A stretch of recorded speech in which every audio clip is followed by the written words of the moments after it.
Welcome back, everybody, to another year of the Transformation Leaders podcast. I'm Sean Ennis. I'm joined, as always, with my estimable colleague, David Soden, as we look forward to 2026. The future is now, David.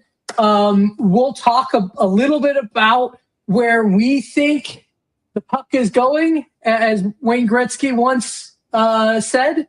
And let's just dive right in to talk about the things that people are interested in hearing about what's going to happen next year. So let's start with the first thing is I think, and what I've heard in the news is that our American wonderkin, Elon Musk and Tesla have ordered 3 million parts for 3 million robots to be made in 2026 with deliveries at the end of the year, which is all oriented towards taking manufacturing and applying large language model AI, just like we did with the multi-agent last year, and combine those two together to do manufacturing at scale in a composable way. All of a sudden, manufacturing in America will be composable as software. Super interesting concept. What do you think, David? Well, I think that this is going to be probably the year of the robot if this comes to fruition. As all things, they sound great until sales happens. And if sales light or falls flat, then you'll know exactly what's going on. But there is the natural evolution. If we just summarize in 2024, again, we're talking about generative AI. 2025 was agentic AI. And now if we apply all of this into robotics, which is where it naturally needs to go, I think we're going to see two segments of this. I think Elon Musk's Optimus Prime, or whatever he was calling that black robot that was there handing out drinks and stuff, it's like anything. I would say if you've ever used Microsoft technologies in the first iteration of whatever they release, it's okay. Maybe lackluster. Not sure that these robots are going to go off without a hitch. But the good news is the hardware, generally speaking, is fairly good. A lot of it is going to be controlled by software. So if sales are weak or strong, I think the good news for Musk is all those parts I don't think are going to go in vain. A lot of the improvements are going to happen in software as long as the mechanics have the dexterity needed to do the job. Whether it's the robot for cooking or cracking eggs or, all of these videos that you watch about robots doing things around the house. I know personally in our household, my wife would love to have a robot like this to do certain things.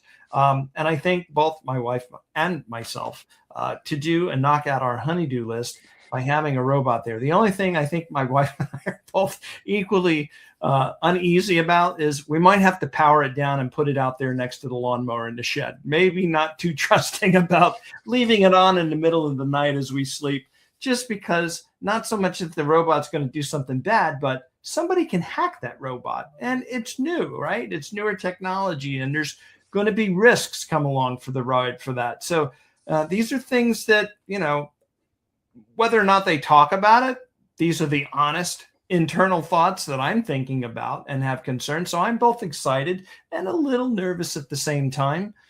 Outside of that, I think the workplace, we're going to see this unfold and evolve where we have automation, robots, and agentic going on strong this year. I think we're going to see our digital colleagues come online more and more with more and more capabilities. So this is interesting and threatening both at the same time. So I think there's opportunity and trepidation at the same time. So with good reason.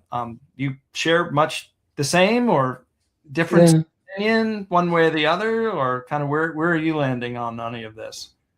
Well, from what I've heard is, at least initially, these robots will be offered as a service, meaning you can't buy them, you have to pay for them. So supremely interesting from that regard. I can tell you I will not be getting one unless it has an air gap off switch. Sorry, I don't know if you are all like this, but I don't know if you can see that. It's a little thing that you could put to cover your camera video, right? So this is when webcams first came out, right? People started putting pieces of tape over it. And I used this story, and a lot of you may have been old enough to remember when webcams started being a thing, and then people started hacking them and taking pictures of whatever it could see whenever it could. Then they started putting these very simple on and off air-gapped non-technology solutions because people did not feel comfortable. It's the same thing. I remember a famous line in The Sopranos saying, "Go turn off your browsers if we're going to talk. I don't trust cookies." I don't know if you remember that.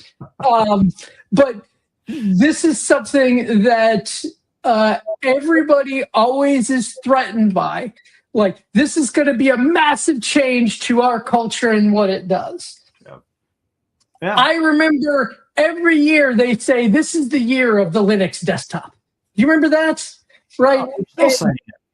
Last year, they said AI agentics was going to change how everybody works and plays. There is a latency. And as much as I believe that right now is the best time to build, building is not as easy. Building is much easier than implementing. Because a solution is people, process, and technology. Technology being the least valuable, easiest thing to achieve. Yep. People have to do this. And if you're like, "Sean, what about AI? You don't need people." You always need people. Okay, if you throw robots at your manufacturing process and you lay off all the people who are building these things, who are going to buy them? You still need humans to buy things, right? And if you will have no need to build things if nobody is willing to buy them because they can't afford them because nobody's building these things. So, Rome wasn't built in a day, and that is a positive and a negative thing, right? Because we're all going to have to get there together. And yes, robots may be doing the heavy lifting. A good friend of mine, he has a father who was a mechanic who worked on big trucks. He has knees problems, he has hips problems, he has arms problems, because that is heavy duty work, man. That is real manly stuff. I mean, I have very soft fingertips because of the typing that I do. This gentleman, he dealt with some pretty heavy duty things, and it impacted his body after 40 years of doing that work. Now, in the future, robots are going to be doing that heavy lifting. OSHA is going to say humans can't do that, but a robot can tell them what to do and make sure they do it right. So that is what I believe the future of robotics and blue-collar workers are going to be, is that picking up heavy things, doing dangerous things that impact your body, robots will be doing. Deciding what can be do, what should be done, how it should be done, and when it should be done is going to be the blue-collar job of the future. Yep. No, this is true. Very, very true. I think, too, a message for all leadership. If you're watching the show, you're listening, the best advice I can give you among any technological advice is you need to be cognizant of the industry in which you're in. So whatever you do to deploy, if you want to or need to eliminate or reduce your staff, replace them with whether it's automation robots or physical type of robots to do manual labor. You have to understand the impact of what this means 2 years, 3 years, even 4 years down the road. So, for example, we're seeing this now unfold In 2026, the impacts are going to become more apparent. It started in 2025, and that entire industries are going to start to become decimated because there are less and less people going into college for these types of roles or jobs because they don't feel like if they put the money in, the invest in, that they're going to have an opportunity to come out, because now internships, people coming fresh out of college, they're no longer getting the job opportunities that they used to. And if this trend continues, you're going to see everything that was built into the educational pipeline drop off a cliff. And then all of a sudden you're going to realize, hey, I need to go back to partial humans. And then you're going to go scrambling to look for those people. They are not going to exist because collectively you and everybody else in the industry went too quick, too fast, and sent the wrong signal, the wrong message. So it is about the long game on when it comes to AI and agentics. You need to think in long-term ways. Do not reduce by half or more these large numbers. You need to have every year, every quarter, every whatever. And I would go suggest it, do your numbers quarterly and do them incrementally tiny, because you may need to pull back. You may need to go all in, find other ways of reducing costs. But just be very, very careful about what you do to the human workforce that you're employing, because you go too quick, too fast. I'm telling you, it's going to bite us all in the, very quickly. Yeah. I mean, again, the media out there is very clear, and industry is telling this story that we need fewer employees, we need fewer humans, when in fact, that doesn't work. It is the symbiosis, right? AI only works under instruction. And it is a force multiplier, I agree. But I don't think that it is going to be able to provide you the assurance you need to do business. Again, David, we're in business together. We shake hands and say, this is the way it's going to be, right? You take your employees and say, this is what it's going to be. I take my employees, say, this is what it's going to be. And their job is to execute it on. Now, if we hand that over to AI and AI messes it all up, right? There's a different level of competence. You and me know that, hey, sometimes employees are going to make mistakes. We'll make it right. When it comes to AI and we do AI wrong, and then it incrementally and scales to an infinite level a bad decision, it could cause enormous pain. So I think, and maybe I'm in minority, but I believe businesses are going to wise up and know that it is about the relationship between the brand and the consumer. And that relationship needs to be maintained with a human on the wheel.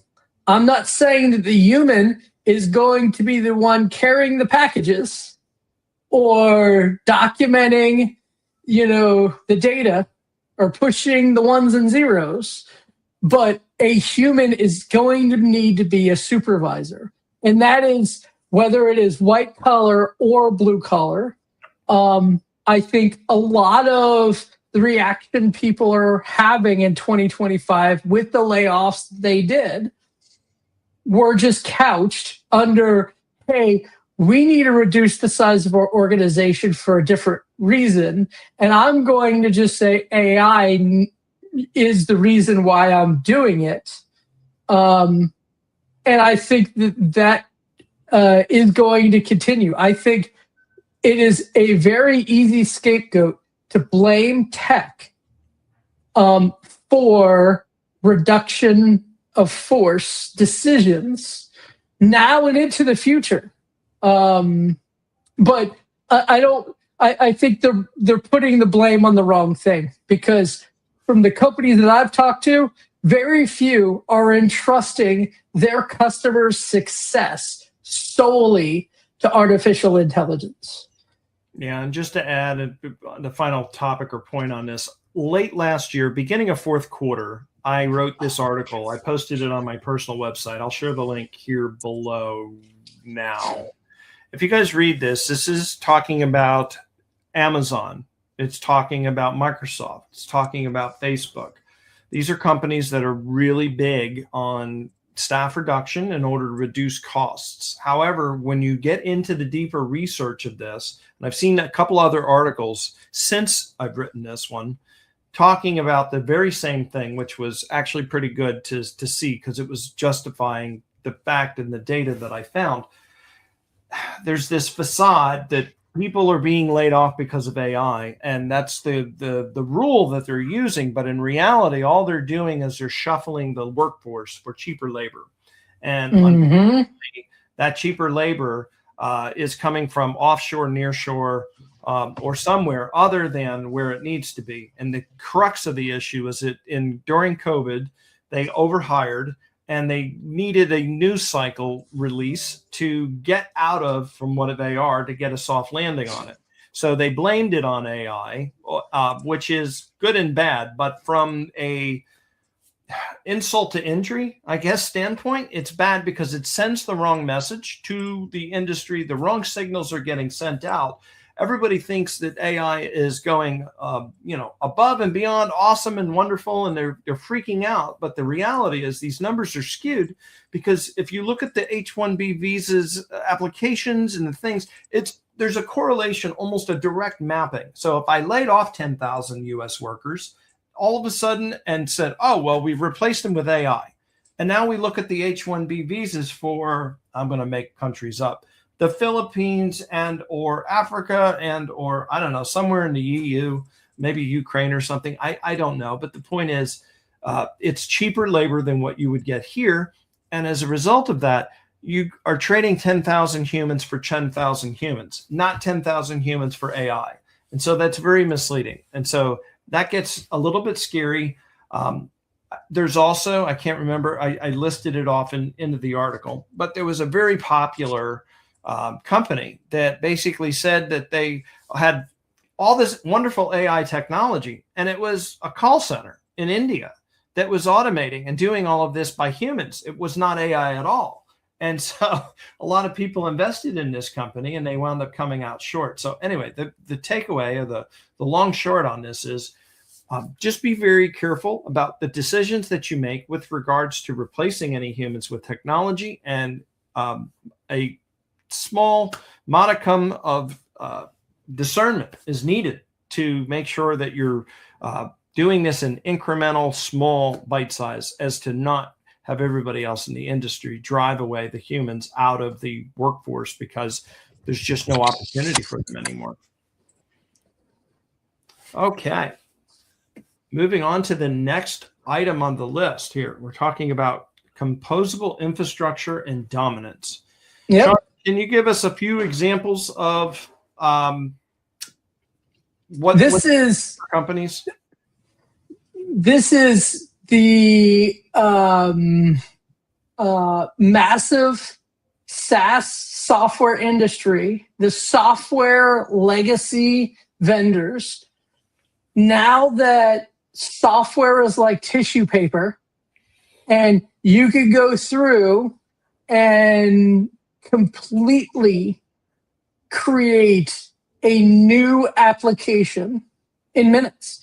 Last year, we did a multi-agent example where now you can create applications, detailed, mission-critical applications in minutes, tested and delivered to a pipeline and rolled out in days. This is going to add a whole new layer to the world that we live in. Specifically, David, yours and mine, that platforms which had a tremendous amount of stickiness to it. Now, if your vendor disappoints you enough, you can move your whole organization. Now, I know, for example, back in the day, I was working with a telecom group, and that telecom group had decided no more Oracle. Done. were done, they went through and spent 10 times as much as they were going to pay Oracle's ransom for maintenance to move every single one of their enterprises off Oracle. And they did it. That CEO was then replaced. And last thing I have heard is Oracle is right back in there. So, there is pain in making these changes in this infrastructure changes in your environment. What AI is doing is eliminating pain. It's eliminating tech debt, decision making, where people are like, hey, I don't like this vendor. I don't like their maintenance structure keeps going up. And there are absolutely vital or viable candidates to replace them, but the migration path is just too painful. Well, what AI is doing is saying that your infrastructure is completely composable, that you can generate on demand new experiences, new applications, new platforms, migrate between them on a whim. So if the value is going to remain the same and the cost is going to be significantly different, this means that there are several people or organizations who are going to be very interested in making massive changes. The Microsofts, the Salesforce, the ServiceNows. These are the SaaS platforms that have built NASDAQ over the last 10, 20 years. And now their moat, because of AI, is eroding rapidly. So, a lot of people are very interested in 2026 into what this does. And again, with the previous two that we talked about, David, it is like, I feel like we're talking scary, right? There's change is always good and bad, right? It's the uncertainty principle that's going to get you. It is good and bad. It gives you options, which is good. The problem is it could divert your focus, which is bad, right? So I had this conversation all the time. What's more important, saving money or making money? Oh. And from client to client, they have different orders of magnitude of answers of those. Some are like, hey, our industry is in a decline, so we need to save money. There are some that are in ascension, and we need to do it. But for the most people, there's some freedom for digital transformation leaders to decide what bets they're going to make in the new year. I'm going to make a prediction. I don't know how true this is going to be, but my gut is telling me that the oracles of the world, in your story and your use case, watch and see that if APIs that were historically created to encourage integration are now treated as an option and something to capitalize on for the purposes of gaining access by extension, because AI is going to make integrations, upgrades, migrations with such ease that it is going to become an opportunity for these 800-pound gorillas to slow down or wall off. So let's just say your license cost per user is $500 per. Mm-hmm.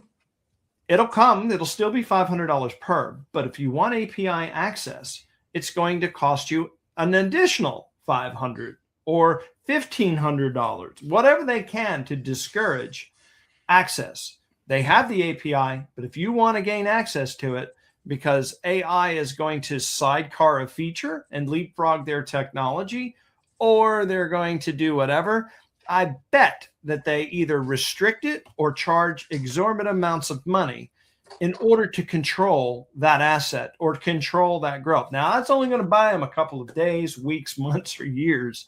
but watch that something like this doesn't start to take place. I think it would be a very bad idea.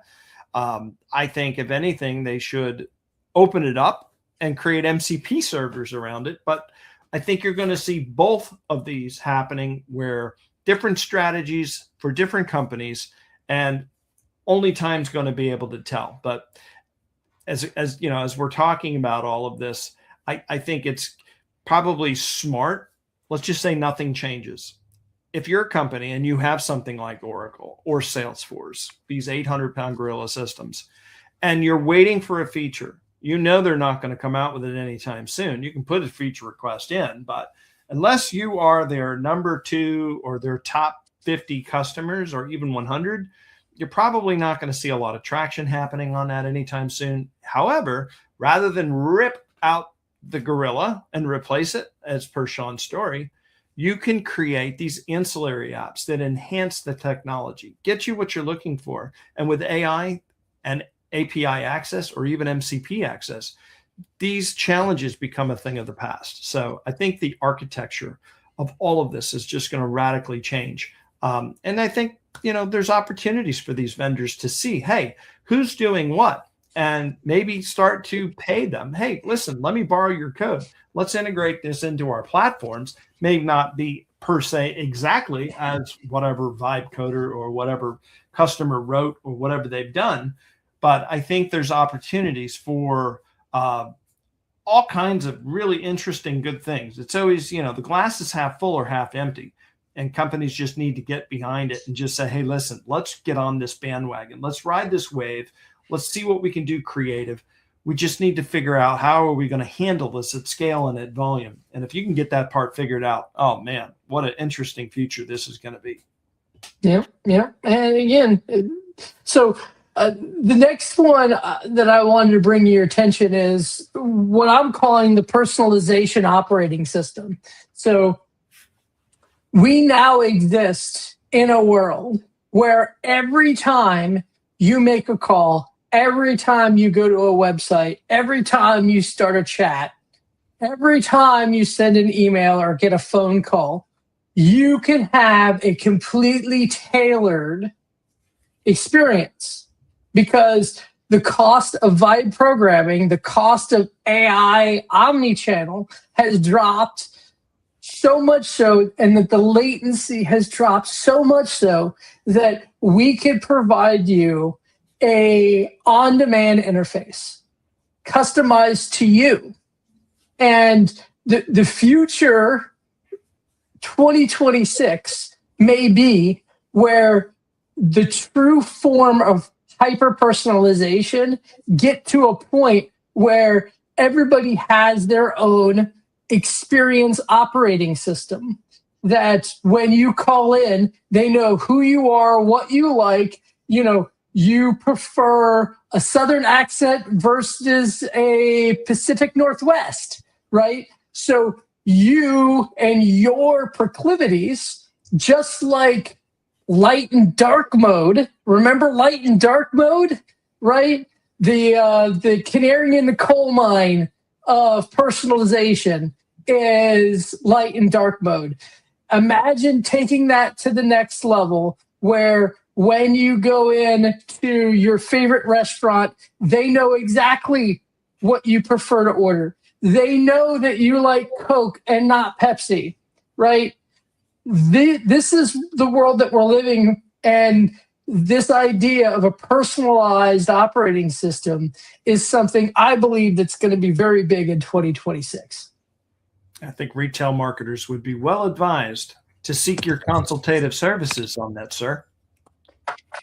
I think that this is a huge impact to what omnichannel is going to be now into the future, is these much more personalized interfaces, so that you feel at home abroad. Remember all those wonderful commercials that we grew up on about how brands care? Well, I think now the technology is caught up where brands can scale their customer service in a much more customer-facing, customer fixated manner. Yeah, no, you're completely right. And this is one of the things companies have struggled with for years. And I think you're going to find, these data brokers that people are using right now to assimilate this information. I think there's going to be a lot more regulations and rules, while we talked about previously in our wrap up of 2025 about regulatory compliance. You're probably going to start to see a lot more regulation come down in those areas. Maybe not so much on AI per se, but in, personal protection, personal information, opting out, just because of, there's two sides to this equation. While it's a convenience, what cost does it come with at reality? So I would expect to see a lot of regulatory change and compliance stuff around all of this stuff, which as things get easier, things equally get harder. Yeah. So that is a great point, because what happens when that happens, David? When the sovereignty AI mandates are starting to collide. AI is now global. What happens when your experiences cross borders? What happens when you start seeing that, let's just say, facts in one area of the world differ from facts in other sides of the world, and that AI somehow is caught in the middle? The policies of it may be truthful, but it is not politically convenient. So therefore, this is the world that we live in. Well, a compromise will have to be made. You talked about this last podcast about the AI regulations of the EU being stringent and the US relaxing. I mean, this is a perfect prime example. And this is how it happens, where somebody opens up the floodgates and the other one closes it completely down to a drip. Yep. I believe that in 2026, we're going to have much more international collaboration and cooperation when it comes to this.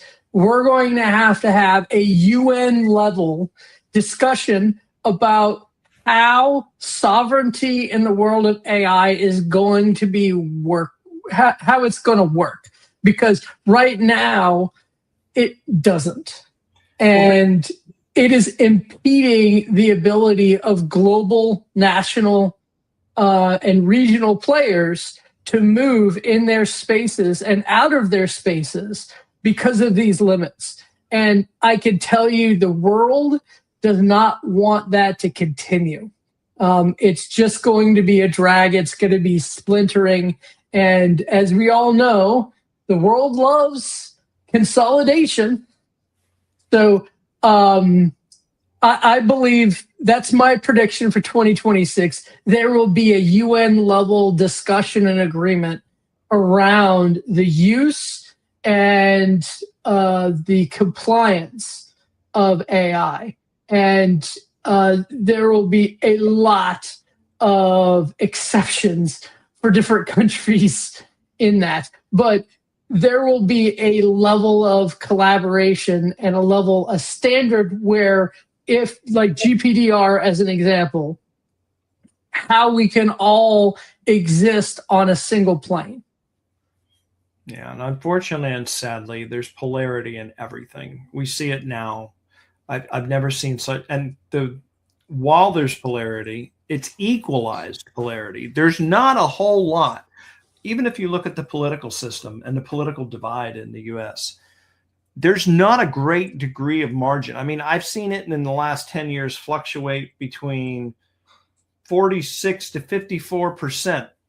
Within that range, going back and forth, or 45 this is the widest I've seen it, 45, 65 or whatever. But the point is, the divide is equal and great. And while you have the yin, you've got the yang, and you've got things being, trying to be governed and things trying to be moved up. So, one person's pain is another person's, glory. And while somebody's making money, somebody's getting the short end of the stick too, as well. I think you'll see a lot of agreement or unilateral well, no, not unilateral, but agreement around probably personalized data protections, I think you will see less and less. I think we're going to see relaxing of this sovereignty of nations. These borders, unfortunately, everywhere. I know this encroaches on politics too. I don't want to get too much into any of that, but we're seeing an erosion of that. And so I think as it comes to AI, as that relaxes or that erosion happens, I think this might exasperate it, or it could strengthen it. It could be the catalyst to strengthen it again. So I don't really know. I just know that there's a lot of polarity around it, and it doesn't matter which side of the camp that you're on. Either way, it's just going to intensify. I'll say and leave it there. It's whatever this is and however this turns out, I think it's definitely going to be exasperated for sure. Now, whether there's international law that agrees on AI, I'm not sure how you govern that. So yes, there might be that body, that UN body for AI, but the question becomes how. I think they probably are going to try to frame it on the foundations of what already exists, and that's not going to work. Not with AI. So as that comes to fruition and comes out, I think we're going to see a lot of weeping and gnashing of teeth of how this unfolds, because they're going to have to build a new foundation for it. Old systems are going to crumble under this. Mm-hmm. And that leads me to my favorite question that everybody should be asking in 2026. Is this the year that AI starts actually saving us money? Because I've been told repeatedly by titans of industry, friends, family men, countrymen, global executives, all the same thing is this seems like the gold rush where the only people who are making money are making the picks and axes and equipment, because the NVIDIAs of the world are not mining gold. They are selling you the equipment to mine gold. And a lot of people are going up those hills, coming back with very little other than debts. So I get this all the time and saying, Sean, at what point am I going to start saving more money than I am pumping in to AI? And I do not believe that 2026 is going to be the year. I think that this is just like cloud computing of 20 years ago, where people came to me and say, okay, I'm ready to close down my data center, put everything in the cloud. And then when they did that, they showed such an ROI. They took that money and reinvested it tenfold. And all of a sudden, they have 10 times as much data center as that they used to have, because it is so low friction. They spend money, and then they come to me the third year saying, I need to do something. I'm spending too much money on data center, right? This is the world we live on. When you lower the bar on friction of how much to use a new cloud service, you're going to use a ton of it. And then if you get value, you're going to be doubling down how much you're investing in it. So no, I do not believe this is the year. David? Well, I think 2026 is the year of garbage in, garbage out.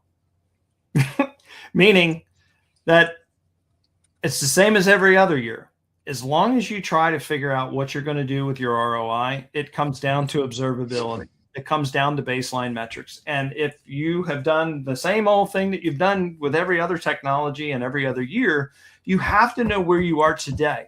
And you have to know, for example, if you have a business process and you're like, oh, AI sounds like it's wonderful. It can make fast work of this. I can release people, or whatever the thinking is around that. Do you know from end to end, or whatever aspect of that, how long does it currently take? How much money did you invest in that process or that node in that process to do what it does? How much training had to go into training that human being? What does the churn look for that position? How many people have come and gone? And if that person leaves, how long does it take to train them again? You have to look at all of the aspects of humanity in that particular area where humans are in the loop. There is no technology. It's manual. And even if you're using workflow automation processes, fine. Okay. How long does a current cycle take? How many decisions are there now? How well documented are your rules? Because even in those use case scenarios, logic only works when you have a very simple yes, no decision. AI is a different animal. It requires rules. If, then, else, if, like, okay, this is the exception, but then this is that. And all of that thinking that goes in. Have you documented that? Why do these exceptions happen? And if a human is making the decision that you want to give artificial intelligence a turn at it, do you have all of these rules, these use cases, these edge cases documented? And what's the plan? What is your plan? Do you have a plan for documenting and logging these new situations as they come up? Or do you just say, oh, well, it's a human, they're just going to make the decision arbitrarily? I don't know why. I just trust that that person that I've hired is always done a great job and has the best interest of the company at heart. Well, that's well and good, but that doesn't translate into AI learning how that human thinks or does what it needs to do. So again, garbage in, garbage out. If you're not prepared, you don't have baselines, you don't have metrics, you're really not ready to see the ROI. You can implement AI, you can play with it, but you're not going to get the ROI because you don't know where you are today to know where you're going to be financially, a net loss, a net surplus. You know, for all you know, AI that you just rolled out is saving you 300%, but you don't know this because you've got nothing to compare it against. So is it saving money? Does a tree make a sound if it falls in the woods and nobody's around to hear it? I don't know. It depends on the point of view. So the point is, yes, I think you can get a lot of savings. I think that the ROI use cases are there, but I think you need to pick wisely. How much money, how much time are you spending as you go through these exercises, documenting all of these? Find areas of opportunity that are ripe for automation, that are ripe for AI assistance, and then make those decisions based on the data. And then you're going to have much better outcomes with this. So if you go and make NVIDIA a bunch of money because you buy all their pickaxes, I think you can come down that hole or down that hill with some gold in your pan, and you're going to be able to cash it in at your local pawn shop or wherever you sell your gold when you come down the mountain. Well, I can tell you one thing that's changing the math of this question is the new silicon that's coming around. And wow, it is changing significantly. So in the past, you would have GPUs, and GPUs would be able to do creating these models as well as using these models are called inference. Now, the powers that be are investing much more into really low cost, high performance inference silicon. And this should drive down the cost of using AI. So we're seeing this happen today, right? So I remember in December reading that Gemini's Flash model, their high quality Flash model, is 100 billion tokens for $100. 100 billion tokens for $100. So this just means that you can dig a lot for your gold much cheaper, right? But this is going to significantly change the money required to get value. So this means that you can spread around, you can do a lot more with less. I still believe this is not the year you're going to make money on AI if you don't sell AI. But I do believe that it's going to be a lot easier to make mistakes. It's going to be a lot easier to be successful when you've selected poor use cases. And I'm sorry, I just believe the human psyche is the human psyche. No matter how much you and me, David, are preaching to people, pick your battles, look at your use cases first. I have a hard time believing that that is going to be the common denominator. People are going to try to just go after everything all at once.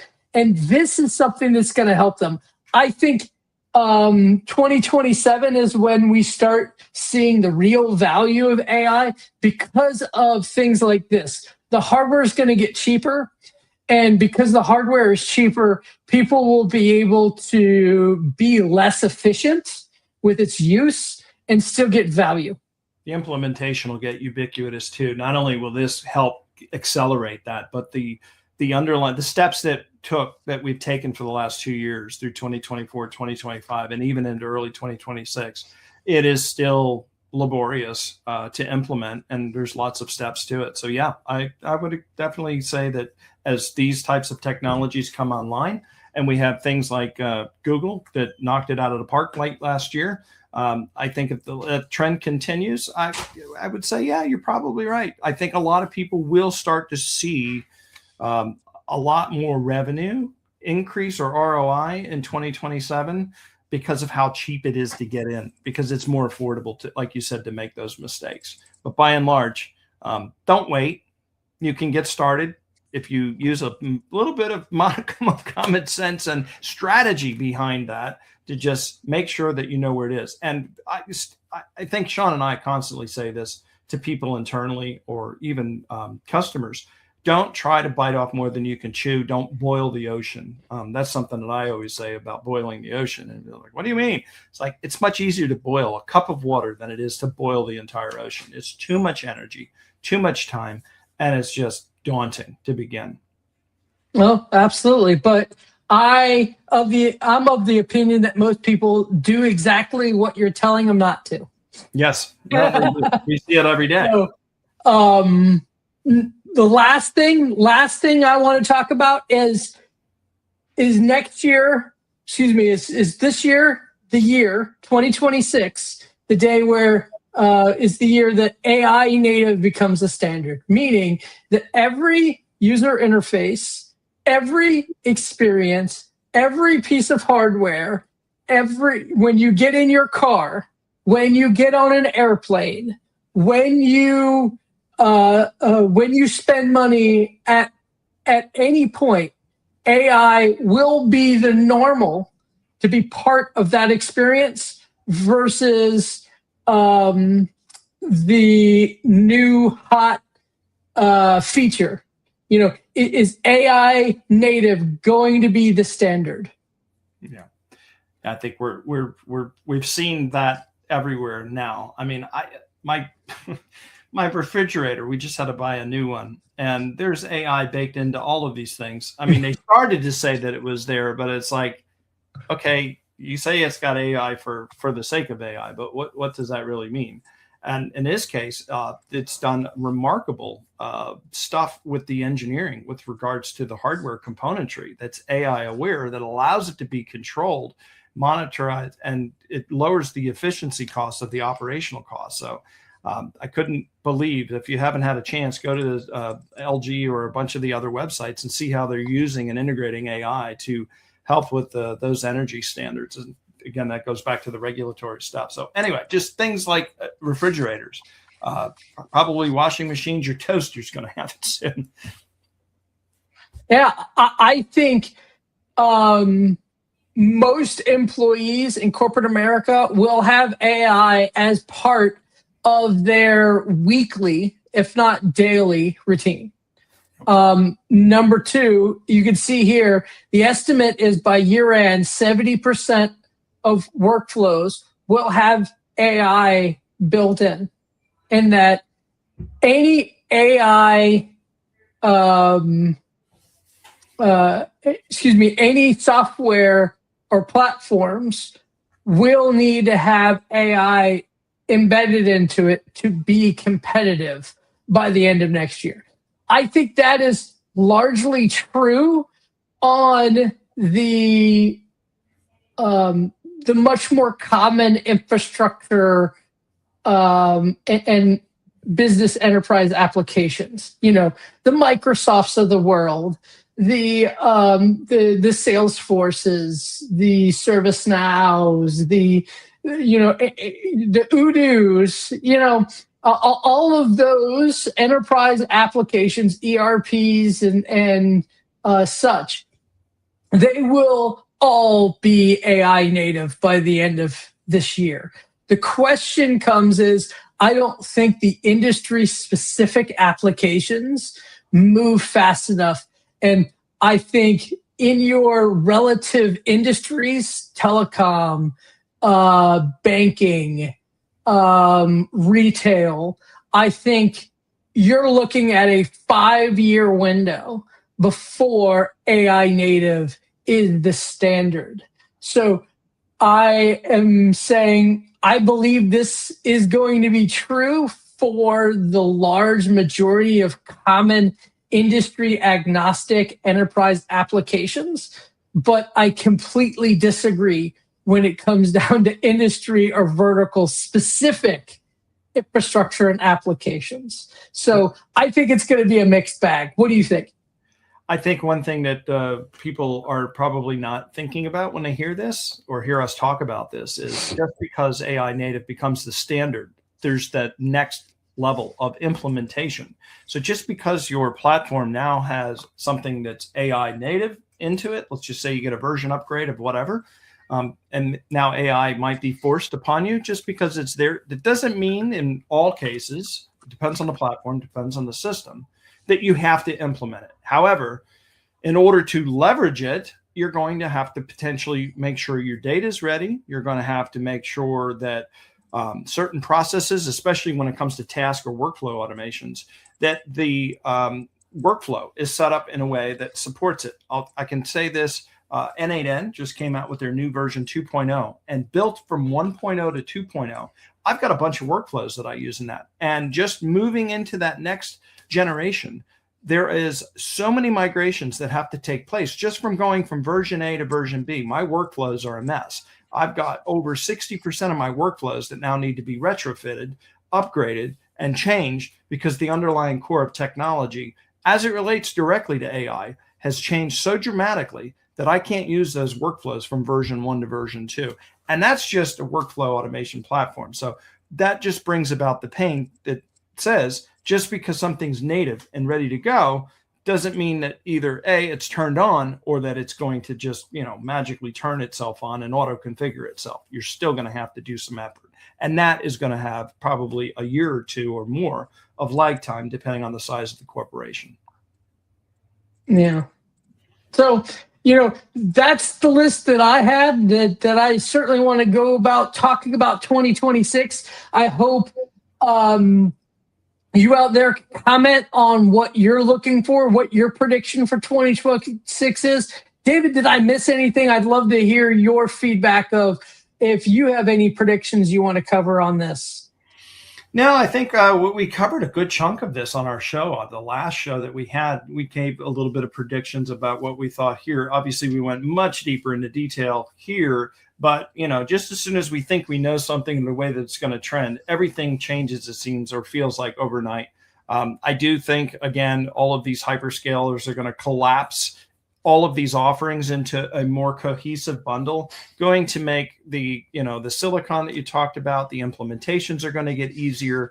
So it is going to be cheaper, faster, easier, as all things exponentially. I don't know when Moore's law runs its course fully on all of these AI systems and hardware, but it is going to be hard pressed, I will say, for anybody out there in the year of 2026. If you haven't implemented AI in your business, well, welcome to the bandwagon, because you're going to have to jump on it. It's like you said, it's going to be everywhere. That's about all I have.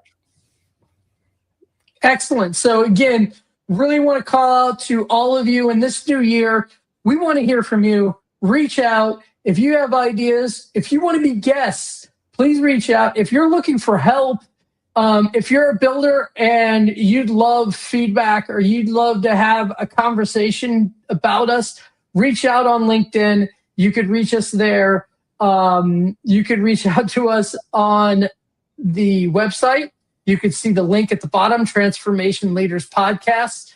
And look forward to a wonderful 2026 with you, David. And look forward to our next episode. Absolutely. And we do have a couple of guests coming up. We don't have the exact dates nailed down, but be on the lookout, probably January, February, some time frame for some new guests to join the show. And Sean, it's been a pleasure closing out the year with you last year and starting this new year. Look forward to speaking with you and debating all these wonderful technologies that are coming to fruition. And again, if you need to get a hold of Sean or I, we're always here and available to you on that. Well, that's it for this show. We'll see you next Wednesday at 12 o'clock noon Eastern time. That's it. Have a great day. Bye-bye.